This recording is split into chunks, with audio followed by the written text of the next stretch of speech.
mode. For the Health Ministry weekly COVID briefing, we have with us Dr. V.K. Paul-ji, Member Health from Niti Aayog and Joint Secretary from Health Ministry, Shri Love Agarwal-ji.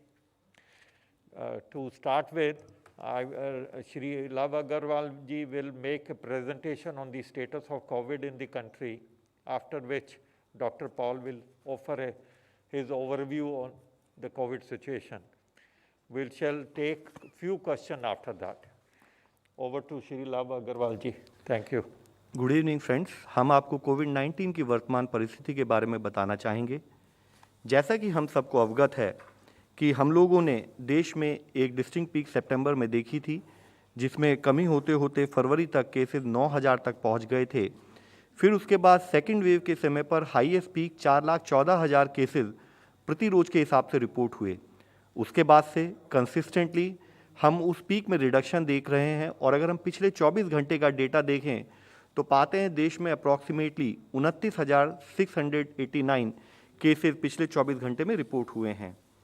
इसी को अगर हम analyse करें तो हम देखते हैं कि जहां एक समय पर वीकली एवरेज अगर हम डेली देखें तो 3,87,000 केसेस आते थे, वह घटते घटते कंटिन्यूस बेसिस पर करीब 38,090 केसेस ऑन एन एवरेज पिछले एक हफ्ते में नोट किए गए हैं। तो यह कंसिस्टेंट डिक्लाइन है, लेकिन साथ ही हम यहाँ भी आपको ये भी बताना चाहेंगे कि जैसे शुरू के कुछ हफ्तों में एक शार्प डिक्लाइन नोट किया गया था, अब पिछले 2-3 हफ्तों से यह डिक्लाइन में एक जो रेट ऑफ डिक्लाइन है उसमें कुछ कमी भी नोट की गई है, which remains an area of concern, जिसके लिए हम स्टेट से डिस्कशन करते हुए कैसे केसेस को कंट्रोल करना है बातचीत कर रहे हैं। इसी विषय में हम आप लोगों की दृष्टि में लाना चाहेंगे, जहां एक समय पर 25 मई वाले हफ्ते में देश में 379 ऐसे डिस्ट्रिक्ट थे जहां पर 100 से अधिक केसेस प्रति रोज की संख्या से रिपोर्ट हो रहे थे। वह घटते घटते 25 जून तक पहुंचते हुए 121 ऐसे जिले रह गए थे और अगर हम 25 जुलाई वाले हफ्ते में नोट करें तो पाते हैं कि 62 ऐसे जिले हैं अभी भी देश में जहां पर 100 से अधिक केसेस आते हैं। यहाँ मुख्य विषय यह है कि हम देखते हैं कि ये जो 62 जिले हैं जहाँ पर 100 से अधिक केसेस आते हैं, वह भी बड़े लोकलाइज्ड एक लिमिटेड सेट ऑफ एरिया में ही पाए जा रहे हैं। साथ ही हमने देखा है कि पिछले 2 महीने में इस तरह के जिले जहाँ से अधिक संख्या में केसेस रिपोर्ट हो रहे हैं, उसमें 317 जिलों में ऐसे केसेस में कमी नोट की गई है। इसी विषय में एक एरिया ऑफ कंसर्न भी हम लोगों के सामने मैं रखना चाहूँगा। अगर आप देखें कि देश में आज भी चाहे केसेस कंसंट्रेटेड मैनर में पाए जा रहे हैं, लेकिन अभी भी देश में 22 ऐसे जिले हैं जहां पर कि पिछले 4 हफ्तों में हमने एक इंक्रीजिंग ट्रेंड इन केसेस नोट किया है। हमने आपको दर्शाया है स्टेट वाइज ऐसे कौन से जिले हैं जहां पर कि वीक ऑन वीक बेसिस पर अगर हम देखें तो पिछले 4 हफ्तों में केसेस में संख्या में वृद्धि हुई है। यह वृद्धि एक मान लीजिए कि लिमिटेड नंबर ऑफ केसेस से थोड़ी भी वृद्धि है तो यह कॉज ऑफ कंसर्न है, जिसके लिए हम स्टेट से डिस्कस करते रहते हैं। इसमें मुख्यतः केरला से 7 जिले हैं, मणिपुर से 5 जिले हैं, मेघालय में 3, अरुणाचल प्रदेश में 3, महाराष्ट्र में 2 जिले, असम में 1 जिला और त्रिपुरा में भी इसी तरह से 1 जिला है।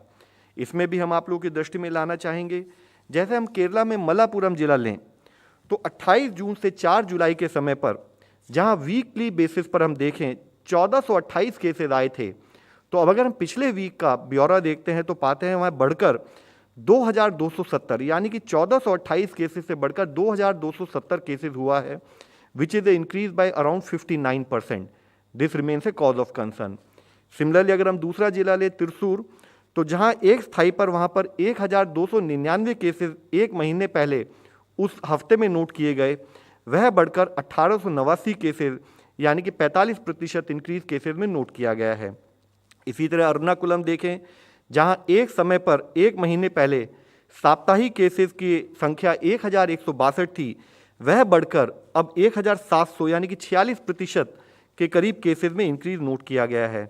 इसी तरह कोट्टायम में 519 केसेस एक महीने पहले वीक में आए, तो वह बढ़कर 849 केसेस यानी कि 63% केस में इंक्रीज नोट किया गया 4 हफ्तों में। This remains a major area of concern and we are in constant discussion with state कि हम कैसे कंटेनमेंट एफर्ट्स पर, अर्ली डिटेक्शन पर काम करें ताकि यहाँ पर केसेस की संख्या को कम किया जा सके। इसी तरह महाराष्ट्र में जैसे आप सबको अवगत है अधिक संख्या में केसेस आते थे। अभी भी वहाँ पर शोलापुर एक ऐसा जिला है जहाँ पर 346 केसेस अगर एक महीने पहले साप्ताहिक आए थे तो वह बढ़कर 443 केसेस, यानी कि केसेस में अभी भी एक बढ़ोतरी नोट की जा रही है। इसी तरह मणिपुर में इम्फाल ईस्ट में 137 केसेस की बजाय 301 केसेस एक महीने में साप्ताहिक बेसिस पर नोट किए गए, जो 1.19 टाइम्स इंक्रीज इन केसेस है, which remains area of concern. इसी तरह मेघालय में वेस्ट गारो हिल्स में जहां 49 केसेस थे वह बढ़कर 103 केसेस हुए हैं, जो कि 1.1 times increase in cases with in 1 month है। यहाँ मुख्यतः हमें सबको समझने की ज़रूरत है, जो कि हम इस मंच पर कंटिन्यूस बेसिस पर कहते रहे हैं, एक स्थाई पर काफ़ी हद तक केसेस में कमी आई है। करीब 90% केसेस पीक से नीचे हुए हैं। और साथ में हमने यह भी कहा है कि केसेस अभी लोकलाइज्ड लिमिटेड ज्योग्राफी में पाए जा रहे हैं, लेकिन ज़रूरी है कि उन लिमिटेड ज्योग्राफी में containment efforts, restrictions and follow up of Covid appropriate behaviour, यानी कि यूज़ ऑफ मास्क, 2 गज की दूरी और सैनिटाइजेशन पर हमारा उसी हिसाब से कार्य चलता रहना जरूरी है, ताकि हम इन एरियाज में भी केसेस को कंट्रोल करने में सक्षम हो सकें। जैसे हमने इससे पहले भी बात की है, हमारे पास जो सेकेंड वेव जब पीक में थी तो करीब 37 लाख एक्टिव केसेस थे, यानी कि वह केसेस जो या तो होम आइसोलेशन में थे या हमारी हॉस्पिटल व्यवस्था के द्वारा देखे जा रहे थे, अब उसमें कंटिन्यूस बेसिस पर डिक्रीज होते हुए देश में 4 लाख से भी कम केसेस, 3,98,000 केसेस इस समय एक्टिव केसेस की दृष्टि में आते हैं। देश का रिकवरी रेट बढ़ते बढ़ते अब 97.4% हो चुका है। जरूरी है कि हम कंटिन्यूस बेसिस पर एफर्ट करते रहें ताकि हम रिकवरी रेट में और वृद्धि पा सकें। इसी के साथ ही जैसे हमने इससे पहले भी चर्चा की थी कि early identification is one of the most important tool for ensuring कि केस क्रिटिकल ना बने और उसको समय पर ट्रीटमेंट दिया जा सके। तो जहां एक स्थाई पर देश में 7 लाख के करीब टेस्ट एवरेज किए जा रहे थे डेली बेसिस पर, वह बढ़ते बढ़ते 21 लाख तक पहुंचे और अभी भी टेस्ट पर जबकि केसेस की संख्या में कमी आई है, तब भी देश में करीब 15.8 lakh test on a daily basis किए जा रहे हैं। इसमें भी जबकि देश में ओवरऑल रेस्ट्रिक्शन या जो हम कहें कि केसेस का कंट्रोल नोट किया गया, बट जैसे हमने इससे पहले भी बात की है कि जहां पर केस पॉजिटिविटी अधिक है, यानी कि वहां इन्फेक्शन का स्प्रेड अधिक है और वहां पर उसी स्थाई पर रेस्ट्रिक्शंस की बहुत अधिक ज़रूरत है, कंटेनमेंट पर फोकस और बढ़ाने की ज़रूरत है। तो अभी देश में ऐसे 54 जिले हैं जहां पर 10% से अधिक पॉजिटिविटी पाई जा रही है। इसमें हम मुख्यतः आप लोगों के सामने लाना चाहेंगे कि अगर आप देखें 14 से 20 जुलाई वाले उस हफ्ते में देखें तो देश में ऐसे 46 जिले थे और 8 जिलों में वृद्धि हुई है। यह एक अगेन कॉज ऑफ कंसर्न है, जिससे पता लगता है कि अगर किसी जिले में केस पॉजिटिविटी अधिक थी तो वहाँ पर कंट्रोल में किसी तरह की रिलैक्सेशन आई है और हम आइडेंटिफाई करें उन क्लस्टर्स को जहाँ पर केसेस में पॉजिटिविटी ज़्यादा है, ताकि वहाँ पर रिस्ट्रिक्शंस के साथ से कार्य किया जाए। आप सबको अवगत है, मिनिस्ट्री ऑफ होम ने क्लियर गाइडलाइंस इशू की थी, जो मिनिस्ट्री ऑफ हेल्थ की तरफ से भी इशू की गई थी, कि जहाँ पर भी केस पॉजिटिविटी अगर अधिक हो वहाँ पर रेस्ट्रिक्शंस लगाए जाएं, वहाँ पर इंश्योर किया जाए कि कंटेनमेंट पर उसी कठिनाई और कठिन चर्या से कार्य किया जाना चाहिए। इसके साथ ही overall in terms of our tool for management of कोविड-19 आप सबको अवगत है 75% वैक्सीन देश की फ्री गवर्नमेंट ऑफ इंडिया द्वारा स्टेट को लगाए देने के लिए प्रोवाइड की जा रही हैं और हम आप सबके सामने बताना चाहेंगे देश ने 44 करोड़ का आंकड़ा भी अब पूरा कर लिया है और 44.19 करोड़ वैक्सीन डोजेज देश में दी जा चुकी हैं। इसी के साथ ही जो इससे पहले भी कई बार हमने बात की है कि केसेस में कमी आई है, केसेस का इन्फेक्शन का स्प्रेड लिमिटेड है, बट जैसे कि किसी इन्फेक्शियस डिजीज के बारे में हमेशा कहा जाता है no one is safe till everyone is safe. तो हम अगर ओवरऑल भी पूरे दुनिया की दृष्टि से भी देखें तो हम पा रहे हैं कि pandemic is far from over. हम देखते हैं कि पूरे विश्व में भी केसेस की संख्या में फिर से एक वृद्धि नोट की जा रही है, which remains area of concern, and हम लोगों को उसको समझकर अपने कंटेनमेंट एक्टिविटीज़, अपने मैनेजमेंट एक्टिविटीज़ पर उसी कठिनाई से, उसी कठोर संगति से कार्य करना है ताकि हम केसेस को कंट्रोल कर सकें।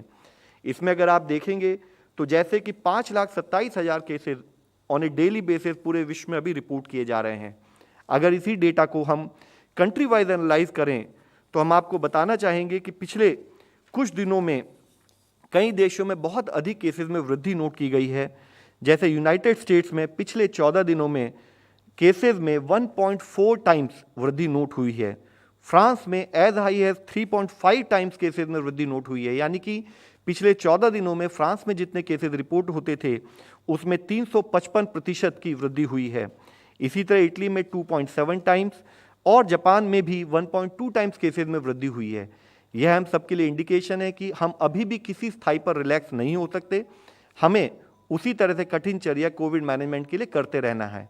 जैसे कि हमने इस मंच पर भी इससे पहले कहा है कि we may be tired but virus is not, तो हमें सतत प्रयास करना है कि हम वायरस से अपनी इस लड़ाई को जारी रखें।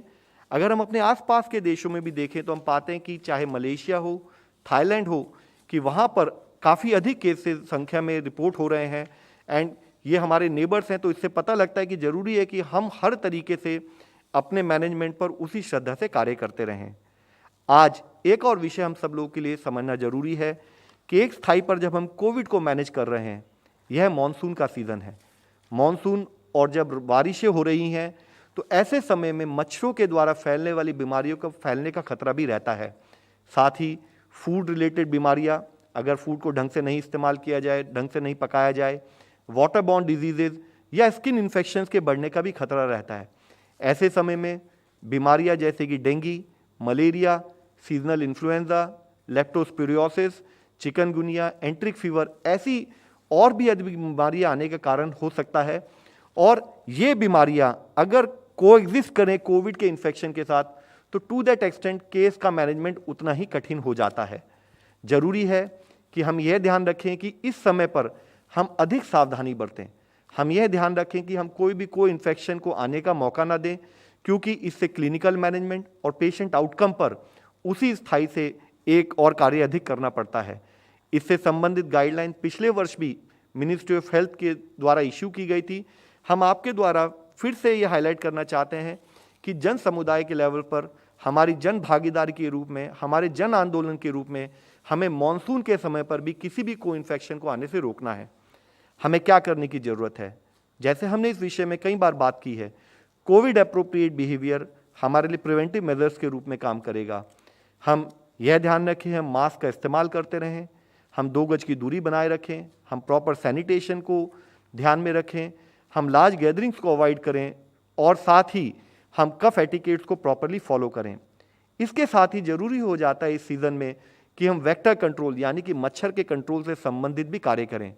हमें जरूरी ध्यान रखें कि जो भी मॉस्किटो की ब्रीडिंग साइट्स हैं, कोई भी स्टैंडिंग वाटर ना हो जिसमें कि मच्छर पनप सकें और जिसके द्वारा मच्छरों से संबंधित बीमारियां फैलने का खतरा रहे। इसी के साथ ही जब भी हमारे प्रांत में वैक्सीनेशन की सुविधा उपलब्ध हो, हम तुरंत से तुरंत वैक्सीन लगवाएं और अपने आप को कोविड-19 के द्वारा बचाने में अपने आप को सक्षम करें। जरूरी है कि हम इंसेक्ट रिपेलेंट्स का इस्तेमाल करें, चाहे वो अप्रूव्ड इंसेक्ट रिपेलेंट्स हों या इंसेक्टिसाइड ट्रीटेड हमारे बेड नेट्स हो या लॉन्ग लास्टिंग इंसेक्टिसाइडल नेट्स हों, हम उनका इस्तेमाल करें ताकि मच्छर को काटने से हम बचा सकें। इसी के साथ ही कुछ ऐसी बीमारियां जो कि कुछ प्रांतों में अधिकतम पाई जाती हैं, जैसे लेप्टोस्पिरोसिस हो गई या और भी मच्छरों से संबंधित बीमारियां, जिसके लिए एक basic precautionary tool in terms of proper हम कपड़े पहने, हम पूरी बाजू के कपड़े पहने ताकि मच्छर हमें काट ना सके, या हम कंटेमिनेटेड वाटर से अपने आप को दूर रखें। इन प्रिकॉशंस को लेने की भी अत्यधिक आवश्यकता है। इस समय पर जब हम इस पर कार्य कर रहे हैं तो हम आपसे रिक्वेस्ट करना चाहेंगे कि अगर हमें कोरोना की लड़ाई को जीतना है तो हमें अपने व्यवहार पर भी काम करने की उतनी ही ज़रूरत है। हमें कोविड अनुरूप व्यवहार को अपनाना है। हम फिर आपके द्वारा मंच से यही कहना चाहेंगे, हम मास्क को पहने, साबुन से हाथ धोएं, दूसरों से उचित दूरी बनाकर रखें, भीड़ भाड़ से बचें और साथ ही मानसून के समय में जो एडिशनल प्रिकॉशन के रूप में हमें कार्य करना है कि हम उबला हुआ या साफ पानी पिएं, सब्जियों को खाने से पहले सही तरीके से धो लें और अपने आसपास के घरों में भी या किसी भी जगह पर हम मच्छरों को पनपने ना दें। धन्यवाद। May I request Dr. Paul Ji to give the overview, sir? धन्यवाद। आज की प्रेस वार्ता में पहली बारी जो एक चीज़ उभर के आई है कुछ दिनों के अरसे के बाद कि कुछ ज़िलों में पिछले 4 हफ्तों में डिक्रीज़ की बजाय इंक्रीज़ हमारे पास विजिबल हुई है, तो आज हमने उसको सामने चिन्हित किया है. It may be a chance, it may be only an aberration, but it is also a concern, cause for concern that we have to be careful कि जिस ज़िलों में केसेस गिर रहे थे वहाँ पे बढ़ोतरी आई है. उनको लव अग्रवाल जी ने अच्छी तरह से डिटेल में समझाया ये लोकेशंस कहाँ हैं. फिर दर्शाता है कि वेव अभी पूरी तरह से ख़त्म नहीं हुई है. वायरस कम होता होता फिर सजग हो जाता है, और जैसे कहा गया कि वी में B tired but virus is perhaps not tired. तो ये एक अलर्ट है हमारे लिए इसकी तरफ देखना. इसी प्रकार हमने ये भी देखा है कि 8 ज़िलों में बढ़ोतरी कम हो रही थी 10% पॉजिटिविटी की, और एडिशनल ज़िलों में पॉजिटिविटी बढ़ी है. फिर वही चीज़ दर्शाता है कि things cannot be taken for granted, virus behaviour cannot be taken for granted. Vulnerable population is still there across our nation. And although there is an increasing population receiving vaccination, still it is not a full guarantee. Also, at the level of state, in fact states, we have seen that there are still signs of concern. Manipur, Sikkim, Mizoram, Nagaland, Meghalaya, North East में हमारी test positivity rate 10% से ज़्यादा चली हुई है. और ये भी दर्शाया कि जिन ज़िलों में हम कह रहे हैं कि कॉज फॉर कंसर्न है मैप पे, वो सारे उस लोकेशन में हैं, in addition to of course Kerala. So ये वो एरियाज़ हैं जहाँ पे अभी भी वायरस का प्रकोप है. और अगर हम रिप्रोडक्शन नंबर पे जाएं तो वो 1 से ज़्यादा चला हुआ है. केरल में 1.2 के आसपास चला हुआ है. Again it shows that virus replication is going on, chains of transmission are going on.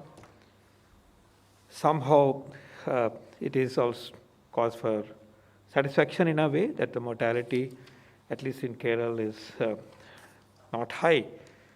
But the fact is that when there is so much of virus replication, there are problems, variants can emerge, other areas around these zillas can get infected, and vulnerable population at any part of our country remains susceptible.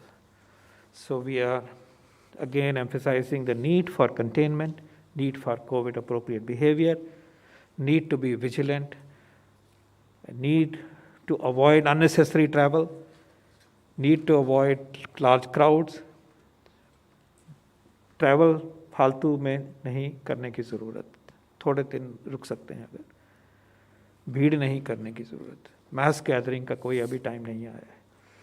Large scale festivities का अभी कोई time नहीं आया है.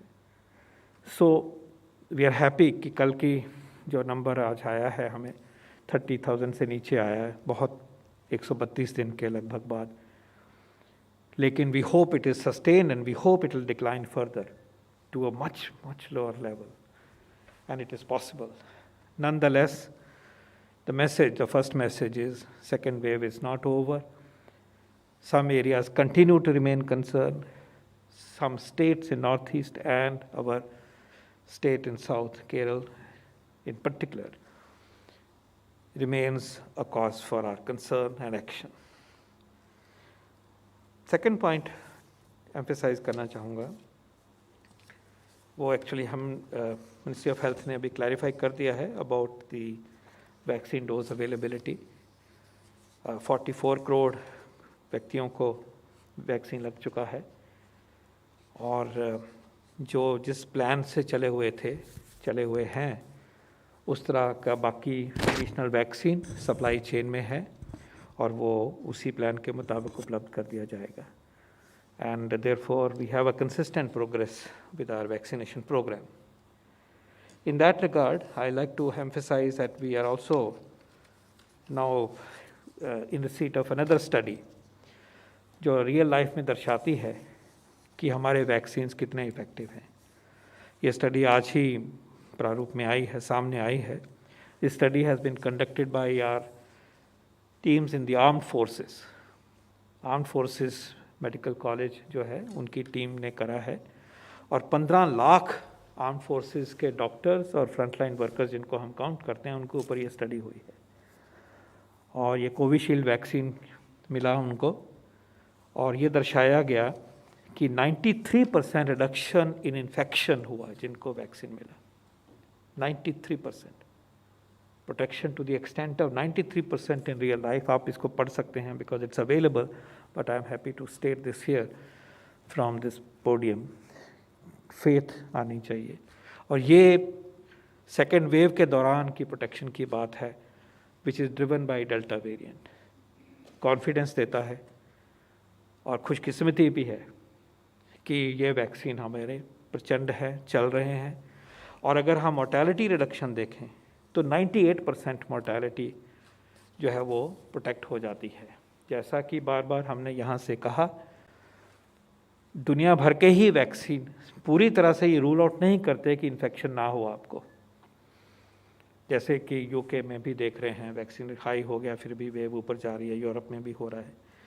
So vaccination is not a total guarantee, it reduces. In fact यहाँ तो 93% reduction हुई है इस पर्टिकुलर कोहॉर्ट में, इस पर्टिकुलर समूह है जो हमारे आर्म्ड फोर्सेस के सोल्जर्स हैं, ऑफिसर्स हैं, हेल्थ केयर वर्कर्स हैं, तो उसमें तो 93% है। लेकिन उसमें लाइफस्टाइल भी एक अलग तरह का है, डिसिप्लिन भी अलग तरह का है, तो बहुत बड़ी बात है। लेकिन द फैक्ट रिमेन्स कि 100% इन्फेक्शन ना हो ऐसा कोई भी वैक्सीन नहीं कहता, but which every vaccine including particularly our own vaccine show that serious disease, the chance of serious disease is nearly eliminated. The chance of death is nearly eliminated.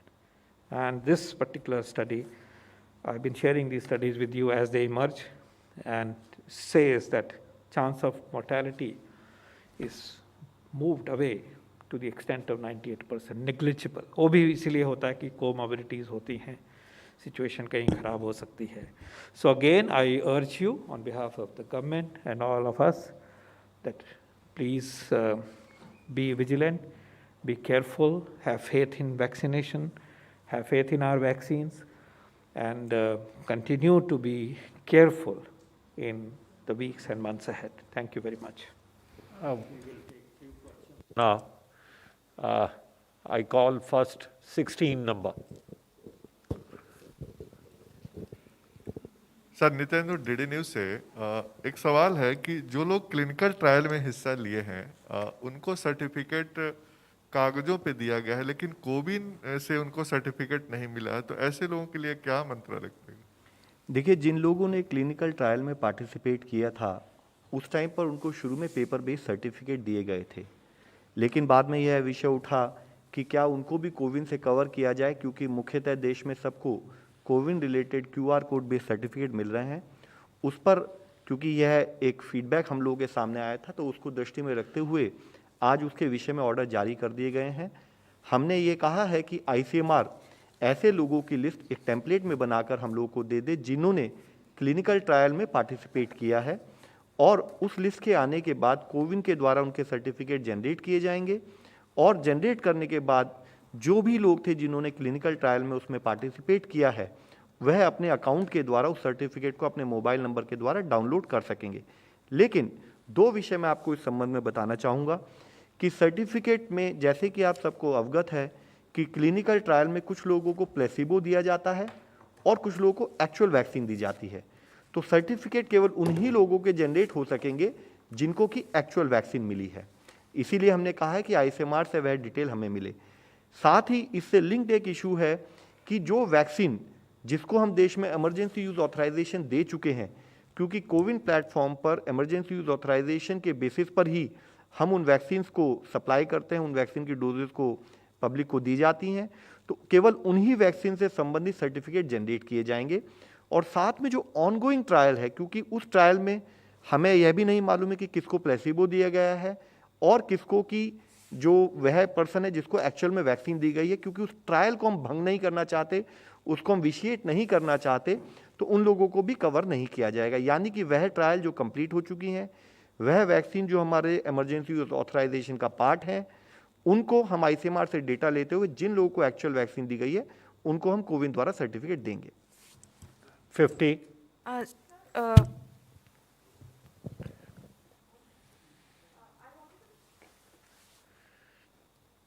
What is the total number of vaccine doses that will be available in August, and what is the timeline we are looking at when the monthly availability will go up to 30 crore, which is what we will need if we are going to do 1 crore per dose, per day? We'll bring specific numbers to you, maybe in the next meeting, but we have the visibility of about 15 crore doses or so. But we could bring these numbers to you because these are, as you would appreciate, we produce and we inject. And when we produce, part of the vaccine is going through testing at our CDL lab, and the batches are released in a certain way. But yes, in terms of visibility, we are visualizing to the tune of about 15 crore. You are. So Sneha from India Today. My question is, what is the plan and whether there are specific instructions that have been given to states for reopening schools to prioritize vaccination for teachers, staff working at school, because I think that will be the direction that we would be looking at now. The decisions are largely being taken by the states.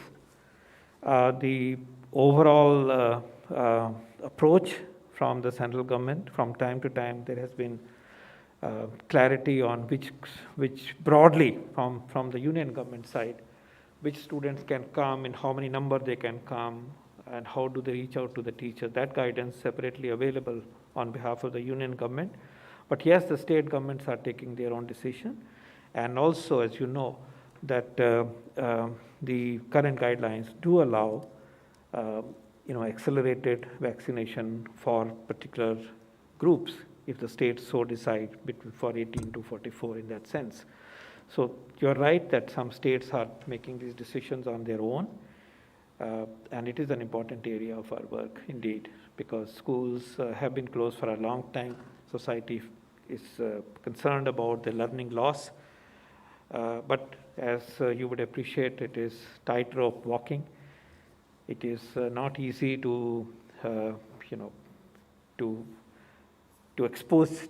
It's not an easy decision, because on the one hand there is a risk of exposure to the teachers, to the staff, and to children, and this has to be weighed against how to carry out teaching learning activities. What is very important is that when we open schools, when we even now open an opportunity for students, the SOPs are followed.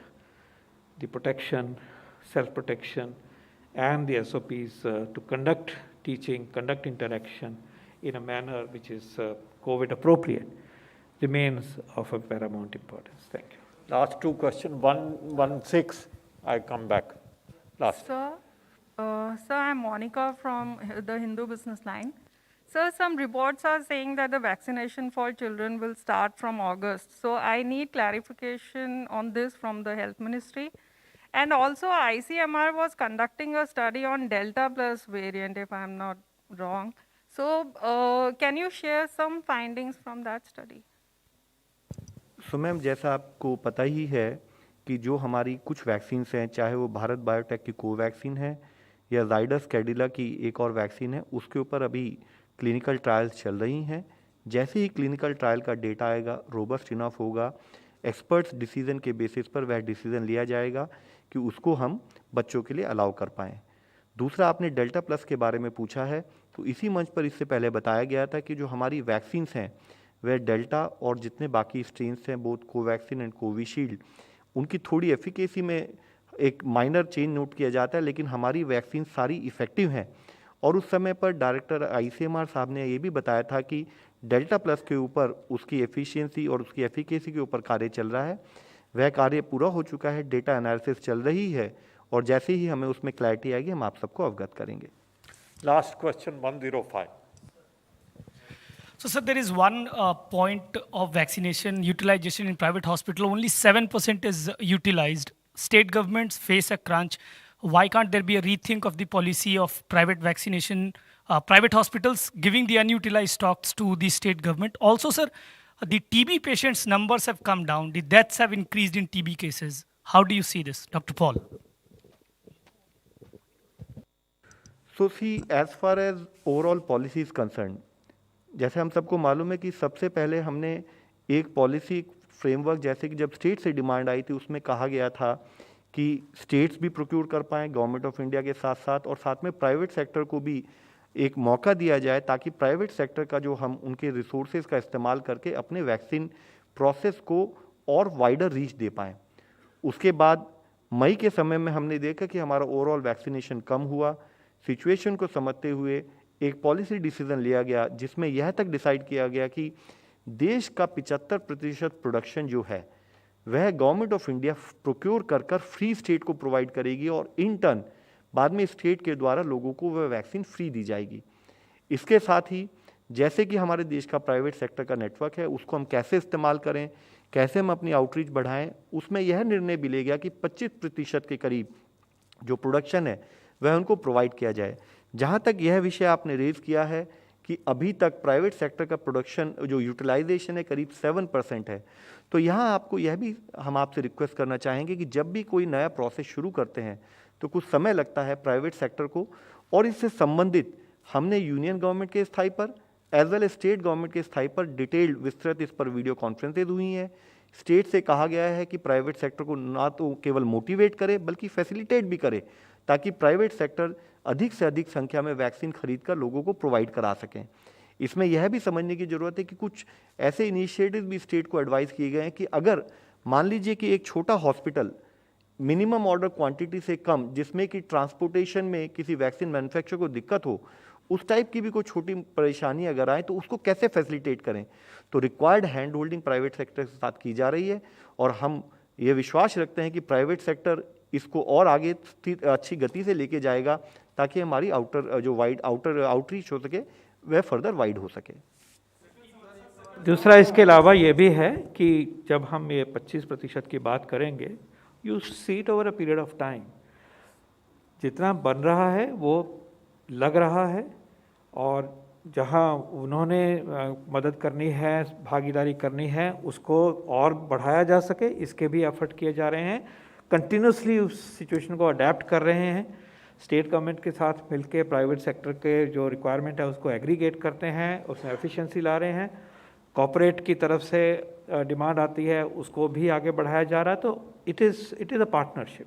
And secondly, जो इस channel में जो रहा है उसको eventually वो जो है वो मीट हो जाएगा, नहीं तो साथ साथ जितना भी अवेलेबल है वो सिस्टम में है, वो लगता है कहीं बैठा नहीं हुआ है वो डोसेस, वो भी जैसे जैसे बनता जा रहा है इस्तेमाल हुआ जा रहा है। जब ये पिकअप हो जाएगा ये उस तक आ जाएगा, लेकिन कोई कमी नहीं है यूटिलाइजेशन में, ये भी आप लेके चलिए।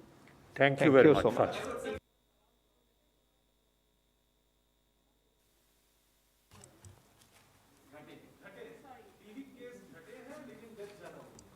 देखिए, अभी टीबी के बारे में आपने पूछा है, क्योंकि यह है सवाल जिसमें आप डेटा से रिलेटेड बात कर रहे हैं, वह डेटा इमीडिएटली मेरे पास नहीं है, लेकिन क्यों इस विषय में हम लोगों ने, मैं बता सकता हूं कि पिछले साल भी और इस साल भी स्टेट के साथ विस्तृत चर्चा की है कि कैसे हम टीबी केसेस को वहाँ पर मॉनिटर करें, उनके रजिस्ट्रेशन में कोई दिक्कत ना हो, उनके मेडिकेशन में कोई दिक्कत ना हो।